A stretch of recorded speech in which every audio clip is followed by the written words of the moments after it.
दिवस है, बच्चों का दिन है। उन बच्चों का दिन जो दादा दादी नाना नानी की कहानी सुनने वाले बच्चे, उस एज के बच्चे, उस अवस्था के बच्चे, जो नटखट बच्चे, जो खेलने कूदने वाली उम्र के बच्चे, ये आज उनका दिन है। वो बच्चे जिनको जो आज चिल्ड्रंस डे मना रहे हैं, और ये दिन आजाद भारत के पहले प्रधानमंत्री पंडित जवाहरलाल नेहरू की बर्थडे के दिन मनाया जाता है। हमारे पंडित जवाहरलाल नेहरू ने अपने बर्थडे के दिन को, जन्मदिन के दिन को बच्चों को समर्पित किया, और बच्चों के लिए जो बच्चों के हर दिल अजीज हमारे प्राइम मिनिस्टर थे। बच्चे आज के डिजिटल एज के बच्चे, आज 5G के दौर के बच्चे, आज कोविड और कोरोना जैसे महामारियों के बीच के बच्चे, हाउ दे सर्वाइव, वो कैसे सर्वाइव करें। ये बच्चे जो कुछ वक्त से एक एज डेवलप हुई, एक सिस्टम डेवलप हुआ, वो क्या डेवलप हुआ कि आज बच्चों को बूढ़ा बनाने की कोशिश की जा रही है, बच्चों को मैच्योर बनाने की कोशिश की जा रही है, बच्चों को जिम्मेदार बनाने की कोशिश की गई। उनका बचपन कहीं खो गया, उनका बचपन को खोने के तमाम चीजें, तमाम असबाब मुहैया कराए गए। बहुत से बच्चे ऐसे जो स्कूलों में माँ बाप एक कंपटीशन का शिकार है। उनके बच्चे, वो उन बच्चों पर अपनी उस कंपटीशन को थोपते हैं कि तुम्हें इतने मार्क्स लाने। उनकी जिंदगी को, उनके बचपने को मार्क्स के और बस्तों के बोझ के नीचे दबा दिया गया। एक वो भी बच्चे जो कुपोषण का शिकार है, एक वो भी बच्चे जिन्होंने स्कूल नहीं देखा, एक वो भी बच्चे जिन्होंने झुकी झोपड़ियां और फुटपाथ और सड़क किनारे जिंदगी गुजारी, एक वो गुजार रहे हैं। एक वो भी बच्चे जो बाल श्रम में मुलव्विस है, वो भी बच्चे, उनका बचपन कहां। इसी को सामने रखकर हमारे पहले प्रधानमंत्री पंडित जवाहरलाल नेहरू ने बाल दिवस, बचपन का दिन मनाने का निर्णय लिया। और आज के दिन जो 14 नवंबर को हर साल हमारे मुल्क में बच्चों का दिन मनाया जाता है, बच्चों को उनके बचपन की याद दिलाने की कोशिश की जाती है, मेले लगाए जाते हैं, बहुत सी संस्थाएं उनके लिए बहुत से प्रोग्राम ऑर्गेनाइज करती हैं। लेकिन वो प्रोग्राम, वो चीजें वो आज ही के दिन तक महदूद रहती हैं, वो उन आगे बहुत चीजें आगे तक इंप्लीमेंट नहीं हो पाती। बच्चों की सबसे इंपॉर्टेंट चीज जो बचपना है, उसको लौटाने की कोशिश, वो बचपना उनको वो उन अवस्थाओं में ले जाने की कोशिश होनी चाहिए, करनी चाहिए। देखिए, याद रखिए, बच्चे का बचपन 7 साल की उम्र तक होता है, लेकिन आज हम उनके बचपनों के साथ खिलवाड़ करते हैं, हम आज उनके बचपनों को खो देते हैं, हम उन्हें आज बुढ़ा बनाने की कोशिश कर रहे हैं। बच्चे नहीं रहते। ये बाल दिवस है, ये बचपन का दिन है।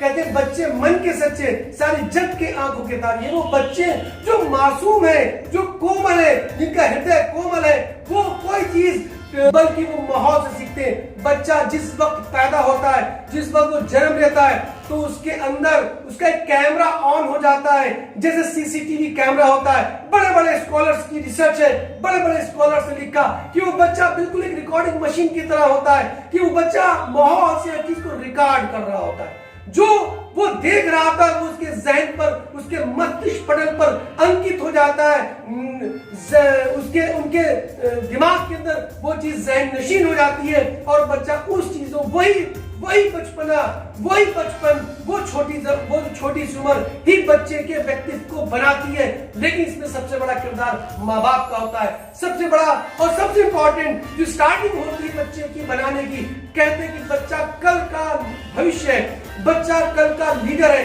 बच्चा कल का नेता है। ये बचपन, ये नेता आज हमारे माहौल के अंदर माँ बाप के हाथ में होता है। इसके लिए कुर्बानी चाहिए होती माँ बाप की। जिस दिन बच्चा पैदा हो, याद रखिए, माँ बाप भूल जाएं, अपने तमाम जितने भी उनके अपने शेड्यूल है उसको रीशेड्यूल करें, और उसके बचपन को बचपन की तरह। आज दुनिया के बड़े बड़े एजुकेशन सिस्टम जिनके दुनिया में नाम है, उनको स्टडी करिए, उनको रिसर्च करिए, वो बचपने को बचपन में ही रखते हैं। आप देखेंगे, अगर फिनलैंड का एग्जाम्पल है, मैं कई बार देख चुका हूं, फिनलैंड का एग्जाम्पल है, तो वो 7 साल के बाद ही एडमिशन लेते हैं।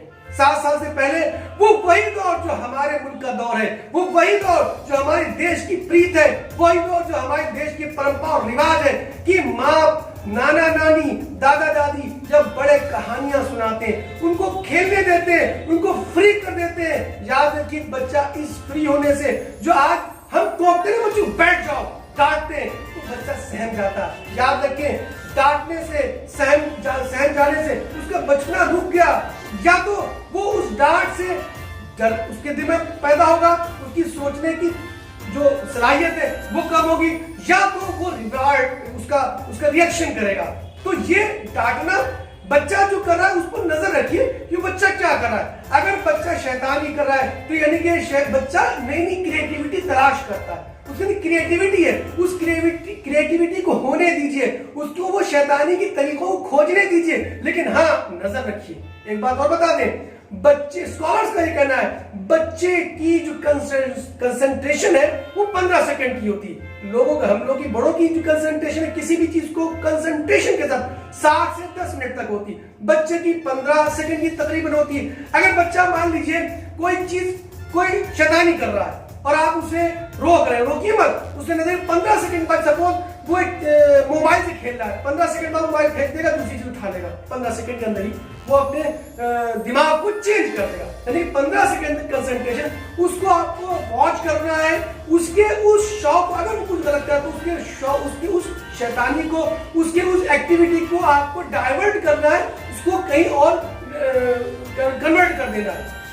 बच्चे को जब मां डांटती है तो बच्चे को सबसे ज्यादा अफसोस होता है, सदमा होता है, क्योंकि वो माँ को सबसे ज्यादा इंपॉर्टेंट और सबसे ज्यादा प्रोटेक्टिव समझता है। उसे लगता है कि माई की वो गोद है, माई का वो आंचल है जिसमें वो अपने आप को छुपा सकता है, माँ का ही वो आंचल है जिसमें उसे प्यार और मोहब्बत सबसे ज्यादा मिलती है। तो इसलिए जब माई उसे डांटती है, माई क्यों माँ क्यों डांटती है? माँ इसलिए डांटती है, आज के जमाने में जो डिजिटल एज का जमाना है, जो मोबाइल एज का जमाना है, इसमें आप देखेंगे माँ इसलिए डांटती कि वो किसी से बात कर रही हो, बच्चा शैतानी कर रहा है, वो अपने मोबाइल में व्यस्त है, बच्चा शैतानी कर रहा है, तो वो अपने उस शेड्यूल को, अपने उस बिजनेस को मोड़ ना करके, चेंज ना करके, रोक नहीं करके, बल्कि बच्चे को डांटती है। और बच्चा उससे या तो सहम जाता है, बहुत सारे बच्चा बैठा होता है तो डांट देती, यहाँ से हिलना मत, और एक बच्चा उछल कूद मच जाता है। तो बच्चा जो उछल कूद मचा रहा है, यानी कि वो उसके अंदर कुछ जानने, कुछ क्रिएटिविटी है, बच्चा जानना चाहता है। आपने देखा होगा बच्चा जो है, बच्चे को कितने कीमती खिलौना दीजिए, उसके लिए उसकी प्राइस की, उसके अमाउंट की कोई वैल्यू नहीं, वो उसे तोड़ देता है, फिर उसे जोड़ता है, वो जानने कुछ इस खिलौने के अंदर बेसिकली है क्या, वो इसलिए तोड़ता है। इसलिए बहुत से खिलौने जो है फोल्डिंग बनाए जाते हैं, बहुत से कंट्रीज के अंदर ऐसे खिलौने बनाए जाते हैं ताकि फोल्ड हो जाए, तोड़ टूट जाए और उसे फिर जोड़ दिया जाए, ताकि बच्चा क्रिएटिव हो, बच्चे की क्रिएटिविटी पर ध्यान रखा जाता है। ये बचपन है, ये बचपन को होने दीजिए। ये 7 साल की उम्र तक जो बच्चा प्रोग्राम हो जाएगा, जो बच्चा सीख लेगा, याद रखें वो उसके दिमाग पर नक्श हो जाएगा। जैसे कि कंप्यूटर के अंदर एक चीज होती है रोम, रीड ओनली मेमोरी, और एक होता है आपकी हार्ड डिस्क या मेमोरी चिप, जिसमें टाइम टू टाइम चीजें फीड होती रहती हैं, वो रिमूव भी होती है, उसे डिलीट भी कर सकते हैं। लेकिन रोम जो बनने के साथ, कंप्यूटर सिस्टम के बनने के साथ, वो इंस्ट्रक्शंस और वो कमांड्स उसमें फीड कर दिया कि जिसके बुनियाद पर वो ऑपरेटिंग सिस्टम, वो कंप्यूटर चलता है।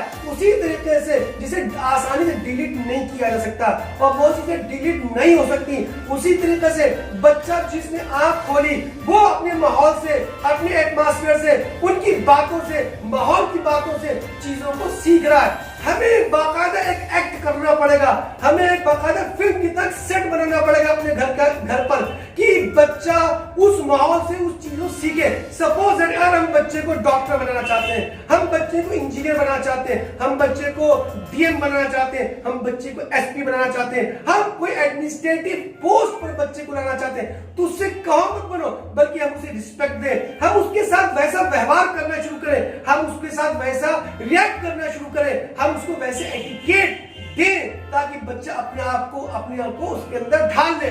याद रखें कि बच्चा जिस माहौल में पलता है, बच्चा जिस माहौल में चलता है और बच्चा जिस माहौल में रहता है, वही चीजें उसकी जिंदगी जिंदगी पर असरअंदाज होती है। सारी जिंदगी वो चीजों की छाप, उन बातों की छाप उसके दिमाग और दिल पर रहती है। अगर माँ बाप आपस में लड़ते हैं, अगर माँ बाप आपस में अपशब्द का प्रयोग करते हैं, अगर माँ बाप माहौल में इस तरह की बातें करते हैं, अगर माँ बाप के खराब आदत हैं, अगर माँ बाप की गलत सोसाइटीज है, तो वो असर बच्चा लेता है और आगे चले कहीं ना कहीं वो चीज रिवर्ट होती है, वो रिवाइज होती है। ये एक उदाहरण है जो माँ बाप को वापस मिलता है, वो बच्चा उन चीजों को ग्रास्प करता है और कहीं ना कहीं उसमें आगे चलकर फ्यूचर में उसे अडॉप्ट कर लेता है। तो याद रखें, बच्चा एक प्रोडक्ट है। आप चाहें तो बच्चे को बेहतरीन लीडर बना सकते हैं, आप चाहें तो बच्चे को एक बेहतरीन डॉक्टर बना सकते हैं, आप चाहें तो बच्चे को इंजीनियर बना सकते हैं, लेकिन थोपने से नहीं, बच्चे को माहौल देने से। क्योंकि बच्चा उस वक्त में आपके डराने से,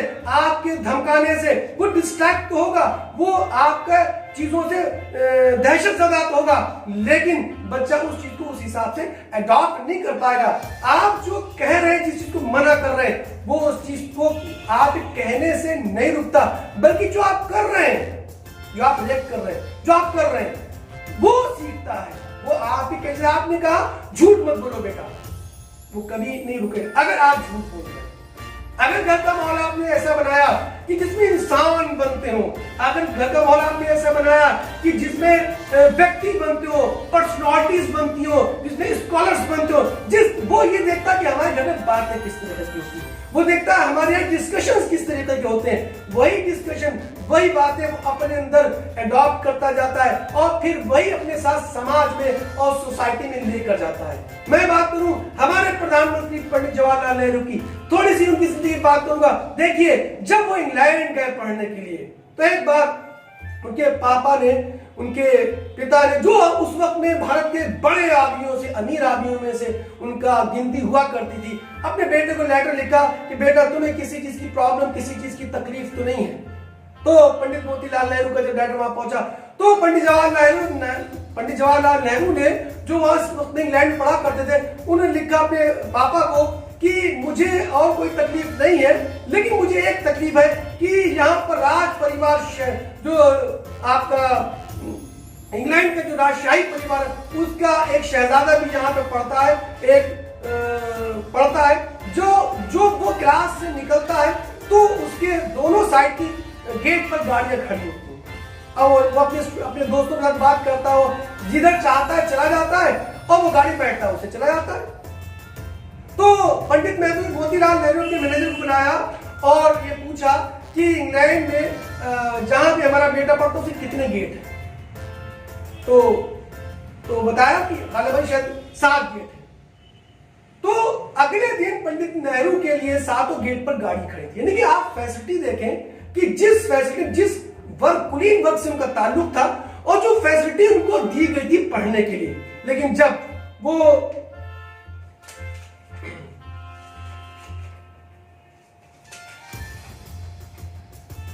1916 में हिंदुस्तान वापस आए और पंडित मोतीलाल नेहरू कहा you go and wander to India, और वो घूमे और देखा कि आज हमारे देश को और समाज को क्या जरूरत है, किस चीज की जरूरत है। और उसके बाद उन्होंने 1917 में कांग्रेस ज्वाइन की। तो जैसे ही खबर पंडित मोतीलाल नेहरू को मिली, तो पंडित मोतीलाल नेहरू ने उनके सारे नौकर चाकर और सारे रुपए, बेड, कुर्सी, मेज सब कुछ हटा लिया। इस डिसीजन पे पंडित नेहरू पे एतराज हुआ और अपने पापा से कहा कि आपको मेरे डिसीजन पसंद नहीं। तो पंडित मोतीलाल नेहरू ने कहा नहीं, ये बात नहीं है, बल्कि जो फ्यूचर तुमने अडॉप्ट किया है, जो रास्ता तुमने इख्तियार किया है, वो रास्ता बहुत ही तकलीफ भरा है, वो रास्ता बहुत ही मुश्किल भरा है। ऐसे दौर में जब अंग्रेज हुकूमत है, इस दौर के अंदर जो हमारा शुमार किन चीजों में होता है और ऐसे दौर में जिस चीज को तुमने अडॉप्ट किया है, तो इन तमाम चीजों का तुम्हें सामना करना पड़ेगा। इसलिए मैं नहीं चाहता कि तुम उन तकलीफों से और उन कठिनाइयों का सामना न कर सको और कमजोर पड़ जाओ। इसलिए वो आदत तुम्हें पढ़नी चाहिए, होनी चाहिए। तो आपको बता दें, यानी कि आने वाले वक्त के लिए मैं तुम्हें तैयार कर रहा हूं। तुम्हें जेल भी रहना होगा, तुम्हें लाठियां भी खानी होगी और बहुत स्ट्रगल तुम्हें करना होगा। तो आपको बताएं 1921 में वो सबसे पहली बार जेल गए, और जब वो जेल गए तो वहां की सख्तियां उन्होंने देखी तो उन्हें अपने पापा की उस विजडम की बड़ी याद आई और बड़ा फख्र हुआ कि उनके पापा ने उनको किस तरीके। आप कंपेयर करिए कि एक इंग्लैंड की और उससे पहले की उनकी जिंदगी क्या थी, ये अच्छी और कितनी फैसिलिटेट जिंदगी थी, कितनी लग्जरियस लाइफ वो गुजार रहे थे। और उसके बाद जब उन्होंने ये तय किया, ये अडॉप्ट किया, ये रास्ता चुना सियासत का और रास्ता चुना फ्रीडम स्ट्रगल का, तो उनके पापा ने उनको कैसे तैयार किया। याद रखें कि जो हमें बनाना है, जो हमें अपने बच्चों को तैयार करना है, वो माहौल हमें उसको देना पड़ेगा। ऐसा नहीं हो सकता कि हम सोने का चम्मच में उसे खाना खिलाएं और उसके बाद हम उसे चाहें कि वो लीडर बन जाए, हम उसे चाहें वो डीएम बन जाए, उससे हम चाहें कि वो एक एडमिनिस्ट्रेटिव पावर बन जाए, तो ये मुमकिनात में से नहीं है। जरूरी है कि वो माहौल और वो चीज हमको उसको देनी पड़ेगी। और 1921 से 1947 में तकरीबन 9 बार पंडित नेहरू जेल गए और बड़ी सख्त जेल गए, बड़ा स्ट्रगल किया। 1930 में जब महात्मा गांधी ने बाइकॉट किया विदेशी सामान का और स्वदेशी अपनाओ का नारा लगाया, तो पंडित नेहरू सबसे उस 1930 में पहली बार सूती कपड़ा पहना और जिंदगी के आखिरी दिनों तक वो सूती अडॉप्ट करे। उनके पापा ने उनको कुछ रूल्स दिए। जब उन्होंने सियासत को अडॉप्ट किया और जब उन्होंने उस रास्ते को इख्तियार किया, तो उनके पापा ने कुछ रूल्स दिए। उन पहला रूल ये कहा कि अपने आप को लालच से फ्री कर लो ताकि तुम्हें कोई खरीद ना सके। दूसरी बात ये कही कि सियासत, हार्ड जिंदगी, तंगी, मुश्किल, जेल जाना और अपने घर को छोड़ देना इसका नाम है। इसके लिए तुम्हें तैयार होना पड़ेगा। तीसरी बात उन्होंने ये कही कि सियासत पेशा नहीं बल्कि इबादत है, इसको इबादत की तरह इख्तियार करना होगा। चौथी बात उन्होंने ये कही कि अपना और अपने खानदान का नाम, अपने कुल का नाम अगर तुम इतिहास में दर्ज कराना चाहते हो, लिखवाना चाहते हो, तो अपना नाम गरीबों, बेसहारा, बेबसों, निर्बल, असहाय लोगों के दिलों पर लिख दो, तुम्हारा नाम इतिहास में लिख जाएगा और लिखा रहेगा। असद जुर्रत, बहादुरी का काम है, इसमें कमजोर और बुज़दिल लोग नहीं ठहर सकते। ये बातें थी पंडित नेहरू के लिए उनके पापा की, यानी कि पापा ने उनके पूरे लाइफ स्टाइल को डिजाइन किया, क्रिएट किया, जनरेट किया। अब पंडित नेहरू जब जेल गए तो उनकी बेटी थी इंदिरा गांधी, उन्होंने अपनी बेटी की तरबियत जेल से स्टार्ट की और एक किताब लिखी जो बड़ी मशहूर किताब है, letters from a father to his daughter, और बहुत सी किताबें लिखी अपनी बेटी की तरबियत के लिए। उन्हें लिखी glimpses of world history, letters for a nation, a bunch of old letters, discovery of India, words of freedom, idea of a nation, the struggle for civil liberty with a foreword, the unity of India, and autobiography towards freedom and Nehru's. ये बहुत सी ऐसी important किताबें थी जो पंडित नेहरू ने अपने वक्त में लिखी और आजाद हिंदुस्तान की कहानी और इतिहास लिख दिया। और 1947 में पहले आजाद भारत का झंडा, परचम शान से लहराया। वो बच्चों के हर दिल अजीज थे और उन्होंने एक मजबूत राष्ट्र का सपना देखा। उस जमाने में digital system, computer system, advance आपके रॉकेट और जितने भी उस वक्त की एडवांस टेक्नोलॉजीज थी, उसके बीच उसकी नींव पंडित नेहरू ने डाली थी। और ये भी माना था कि ये एग्रीकल्चर कंट्री है, ये कृषि प्रधान राष्ट्र है, यहाँ का किसान अगर मजबूत होगा और यहाँ का फौज अगर मजबूत होगी तो ये मुल्क भी मजबूती के साथ दुनिया में खड़ा होगा और दुनिया के सामने सरवाइव कर पाएगा। ये उनकी प्लानिंग थी और 5 ईयर प्लान और बहुत कुछ आपने पढ़े होंगे। ये तमाम देन थी पंडित नेहरू की, जो उन्होंने राष्ट्र को दी थी और राष्ट्र के माइलस्टोन्स को जो एस्टैब्लिश किया था। इस तरीके से बच्चों की तरबियत की जाती है और इस तरीके से बच्चों की तरबियत होती है। बच्चा घर की मॉरल वैल्यूज में पलता बढ़ता है, वही अपने में अडॉप्ट करता है। उसके घर में वैल्यूज क्या है, उनके खुद माँ बाप के लिए क्या वैल्यूज है, उनके अपने भाइयों के साथ क्या वैल्यूज है, कैसे रिलेशन है, चाचा चाची ताया तायू, ये जो डिफरेंट हमारे ब्लड रिलेशन है, जो हमारे एक्चुअल रिलेशन है, पड़ोसियों के साथ रिलेशन है और हमारे इलाकों के साथ जो रिलेशन है, हमारे कुनबे के साथ जो रिलेशन, इन तमाम चीजों का असर हमारा जो बच्चा है, जो अभी अभी बाल अवस्था में है, वो इस चीज को एडॉप्ट करता है, इसको लेता है। बच्चा कुछ लोग बच्चे को पैसे पर स्टैंड कराते हैं, उसको वैल्यूज बताते हैं, लेकिन कुछ लोग अपने बच्चे को इंसानी वैल्यूज पर खड़ा करते हैं। वही बच्चा आगे जाके लीडर बनता है, वही बच्चा आगे जाके बेहतरीन एडमिनिस्ट्रेटर और सोसाइटी को और देश को चलाने वाला बनता है। अगर घर वालों में एक बात पता चले, स्कॉलर्स का कहना ये है कि अगर किसी घर में टीवी वॉल पर लगा हुआ है और घर का हर फर्द आकर, हर व्यक्ति आकर उस टीवी पर अपनी नजर गड़ाए हुए है और हर वक्त टीवी चल रहा है, लोग उस पर कंसंट्रेट है, तो याद रखें रिश्तों की दीवार आपस में कमजोर पड़ती है। वो कल्चर जो टीवी के द्वारा परोसा जा रहा है वो हमारे जिंदगियों पर असरअंदाज होता है। इसी तरीके से मोबाइल में जब इंडल्ज होते हैं, मोबाइल का कल्चर आज जो डेवलप हो गया, उसमें अगर हर वक्त घर के हर फर्द, हर शख्स अगर उसमें इन्वॉल्व है और वो बैठा मोबाइल में वक्त दे रहा है, तो आपने देखा कि बच्चों को आज के समय मोबाइल पकड़ा दिया जाए, कार्टून पकड़ा दी, इसलिए कितनी कार्टून की बड़ी अहमियत हो जाती है और वो खुद कार्टून जैसे बातें करने लगता है। उनकी रिश्तों की डोर कमजोर हो, वो नहीं करता जो हम कहते हैं, बच्चा वो करता है जो हम करते हैं, प्रैक्टिकल करते हैं। याद रखें कि बच्चा जो बोलता है ना, बोलना सीखता है, तो बच्चा वो बोलता है जो सोच रहा होता है। हम लोग जो है जो सोच रहे होते हैं बोलते नहीं, बल्कि बच्चा का जो बोलने का ताल्लुक उसके सोच के साथ होता है। और अगर आपने बच्चे को चुप करा दिया, डांट दिया, तो बच्चे ने सोचना छोड़ दिया, बच्चे ने क्रिएटिव परफॉर्म करना छोड़ दिया। ये आपकी डांट का असर हुआ। एक अहम बात, बच्चा आज internet of things, robotics, virtual reality, artificial intelligence, 5G और मशीन लर्निंग की एज में डेवलप हो रहा है और उसका कैरियर, उसका फ्यूचर भी इसी में, की लाइफ आगे की दुनिया इसी में चल रहा है।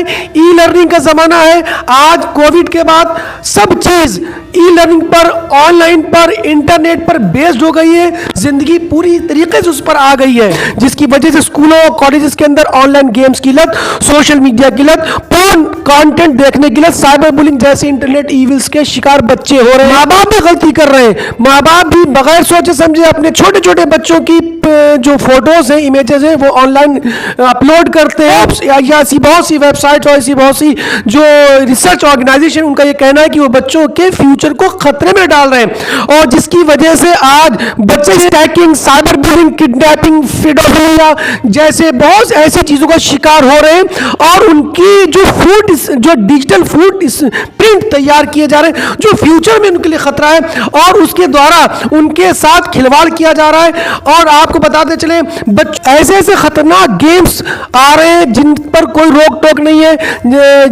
इसको खेलकर बच्चे हिंसक हो रहे हैं, उनमें खराब आदतें डेवलप हो रही हैं और इसका इस्तेमाल साइबर क्राइम के लिए और आपकी बैंक में फ्रॉड के लिए और उनके गेम खेलने के दौरान उनके स्मार्टफोन से पैसों का ट्रांसफर होना या ऐसी बहुत से चीजें सामने आ रही हैं। यहां तक कि सोशल मीडिया एडिक्शन बहुत बढ़ रहा है। इंस्टाग्राम बहुत ज्यादा पॉपुलर है और बच्चे टिकटॉक या ऐसी बहुत सी जो छोटी रील्स आती हैं, उन रील्स पर डिफरेंट टाइप के अनवांटेड ऐसे बहुत से वीडियोस, ऐसे बहुत से फोटोज अपलोड करते हैं। उसकी लाइकिंग की वजह से या इस तरह की चीज़ों की वजह से शेयर करते हैं, न्यूड फोटोज भी शेयर करते हैं और ये भी बहुत बहुत से लोग उनको बहला फुसला कर उनके बहुत से आपत्तिजनक फोटो या ऐसी बहुत सी इंफॉर्मेशन उनसे हासिल कर लेते हैं, उनको धमकाते हैं।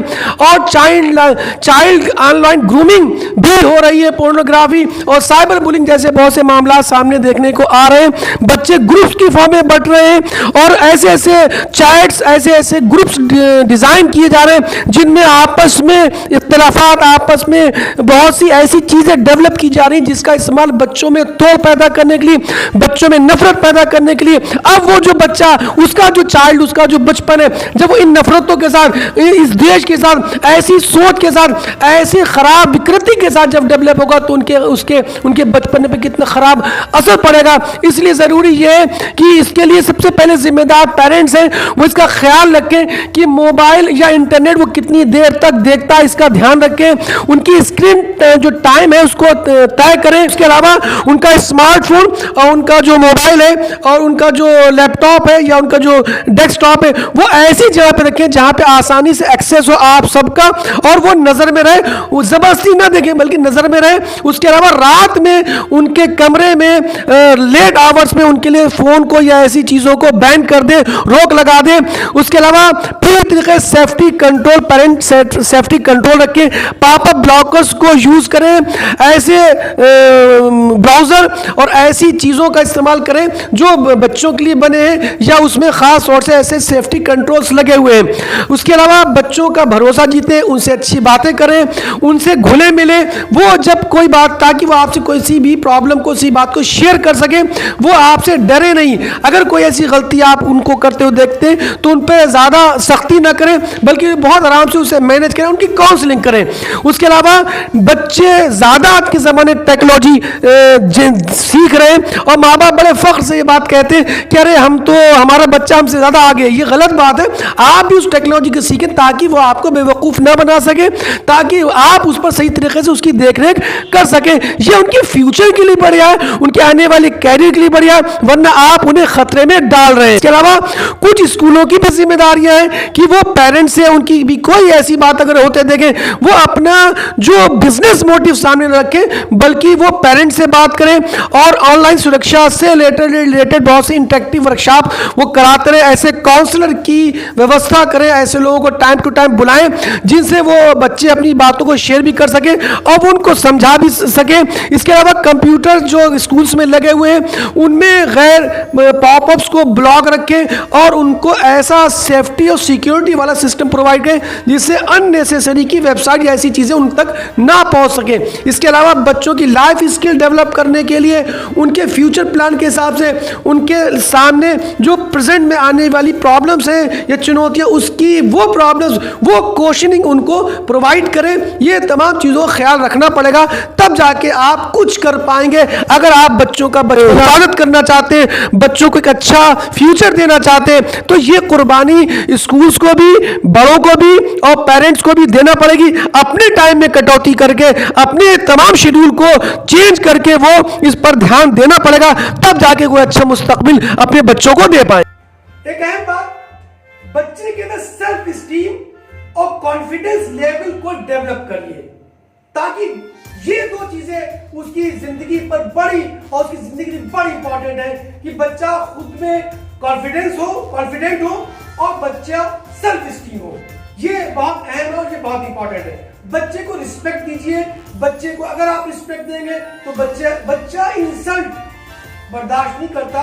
वो अलग बात है, वो रिएक्ट नहीं कर पाता, कमजोर होता है, लेकिन वो कहीं ना कहीं उसके दिमाग में वो चीजें मूव करती रहती, घूमती रहती हैं।